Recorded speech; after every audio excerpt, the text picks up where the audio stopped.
ஆஹ் ரிஷபராசி மிருகசீரிஷ நட்சத்திரம். ரிஷபராசி மிருகசீர நட்சத்திரம். கன்னியா லக்னம். கன்னி லக்னம். என்ன கேள்வி கேட்கணுமா? என் பையன் வந்து இப்ப வெளிநாட்டுக்கு போகணும்னு சொல்லிட்டு H1B கிடைச்சிருக்கு.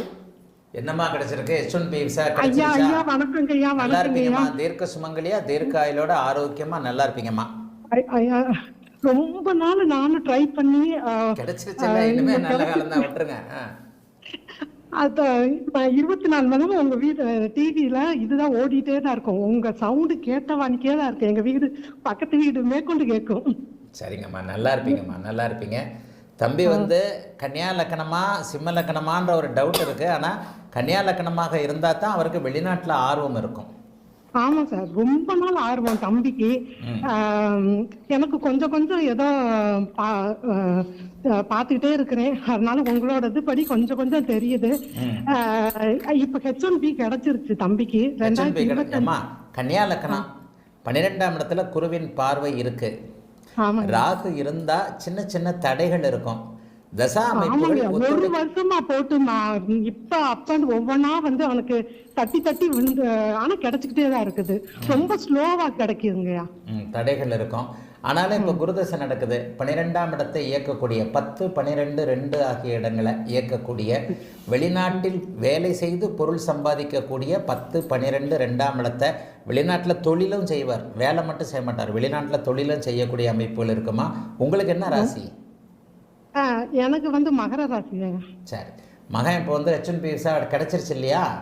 ஆமாங்க. அப்புறம் என்ன போய் நல்லா இருக்க போறாரு? 12ஆம் இடம் வலுத்து தானே இருக்கு.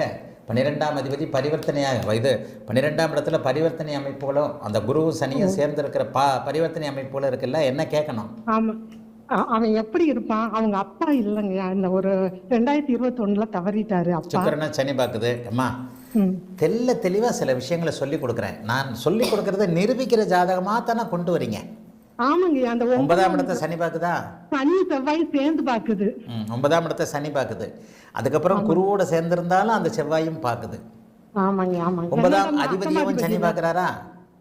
ஆமாங்க. 9ஆம் அதிபதி 9ஆம் வீட்டுக்கு 8ல மறைகிறாரா?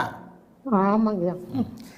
சூரியன் கொஞ்சம் வலுவாக இருக்கிறதுனால சிம்மமும் கெட்டு போய் 9ஆம் இடமும் கெட்டு போய் 9ஆம் அதிபதியும் கெட்டு போய் 9ஆம் அதிபதி அந்த வீட்டுக்கு 8ல் மறைந்து சூரியன் ஓரளவுக்கு நல்லா இருந்த காரணத்தினால கொஞ்ச காலம் அவர் இருந்தார். ஆமாங்க, கொஞ்ச நாள் இருந்தாரு. தகப்பனா இல்லை. தகப்பனுடைய ஆதரவு தேவைப்படுகின்ற நேரத்துக்கு இந்த மகனுக்கு இருக்காதுமா. அம்மா, ஒவ்வொரு ஆதிபத்திய காரகத்துவம் நம்ம ஜோதிடம்ன்றது ஒரு தெய்வீக சாஸ்திரம்மா. நான் சொன்னது அப்படியே இருக்குல்ல. 9 9 9 எல்லாம் அந்த 9 கெட்டு அப்படி வந்தால் அவ்வளோதான். சனி செவ்வாய் ஒரே நேரத்தில் பார்த்தா ஒரு பாவகம் கெட்டு போகும்னு சொல்கிறேன். ரிஷபராசிக்காரனுக்கு தாய் தாமா எல்லாம் அந்த இருக்கிறீங்க. நீங்கள் தான் அந்த மகனுக்காக உயிரே கொடுப்பீங்க. அந்த மாதிரி இருப்பீங்க நீங்கள். ஆமாங்க. அவனுக்கு நானும் ஒரு பாரம். இப்ப என் பொண்ணு ஒண்ணு இருக்குது, இப்பதான் அது படிச்சுக்கிட்டு இருக்குது, காலேஜ் செகண்ட் இயர். தம்பி தான் வந்து அந்த பிள்ளைக்கு தகப்பன. அந்த பிள்ளைக்கு 11ஆம் இடம் சூப்பரா இருக்கிறதுனால ஏதோ உங்களோட தான் பார்த்து பார்த்து நானே சொல்லுவேன். இப்ப வெளிநாட்டு போறது சந்திரனையும் சனி செவ்வாய் பாக்குது. ஏங்க, சந்திரனையும் சனி செவ்வாய் பாக்குதுல, அப்ப அம்மா இருக்கக்கூடாதுல்ல அப்படின்னு பாத்தீங்கன்னா 4ஆம் பாவகம் வலிமையா இருக்கு, திக்பலமா இருக்குது. திக்பலமாக இருக்கிறது. 4ஆம் பாவகம் வலிமையாக சுக்கிரன், தனி சுக்கிரனுடைய அமைப்புல 4ஆம் பாவகம் இருப்பது, கடகம் கெட்டு போகாமல் இருப்பது, கடகாதிபதி வலுத்திருப்பது. ஜோசியத்துல இந்த காம்பினேஷன் தான். என்னப்பா நீ இப்படி ஒன்று சொல்ற, அதே சனியும் பார்க்குது செவ்வாயும் பார்க்குது சந்திரனையும் பார்க்குதுல்ல அப்படின்னு கேட்டிங்கன்னா, தகப்பன் போனதுக்கப்புறம் அம்மாவுக்கு வாழ்க்கை டல்லு தான். அந்த ஒரு அமைப்போட அப்படியே அம்மாவை இருக்க வைக்கும்.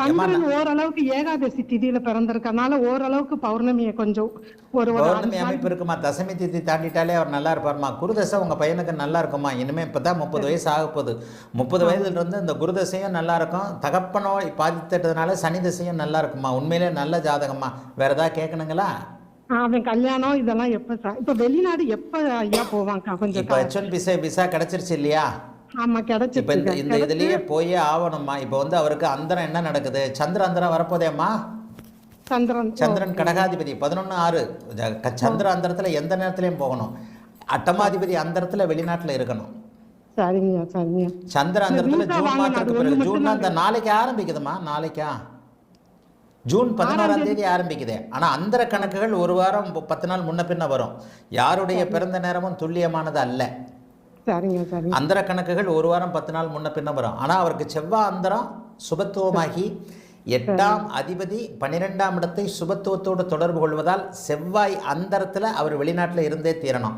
செவ்வாய் அந்த எப்போ வெளிநாட்டுக்கு போகிறான்றதை பார்த்து கூட அந்தர கணக்குகளை அட்ஜஸ்ட் பண்ணலாம். ஆகவே நல்லா இருப்பாருமா, வாழ்த்துக்கள்மா, நல்லா இருப்பீங்கம்மா.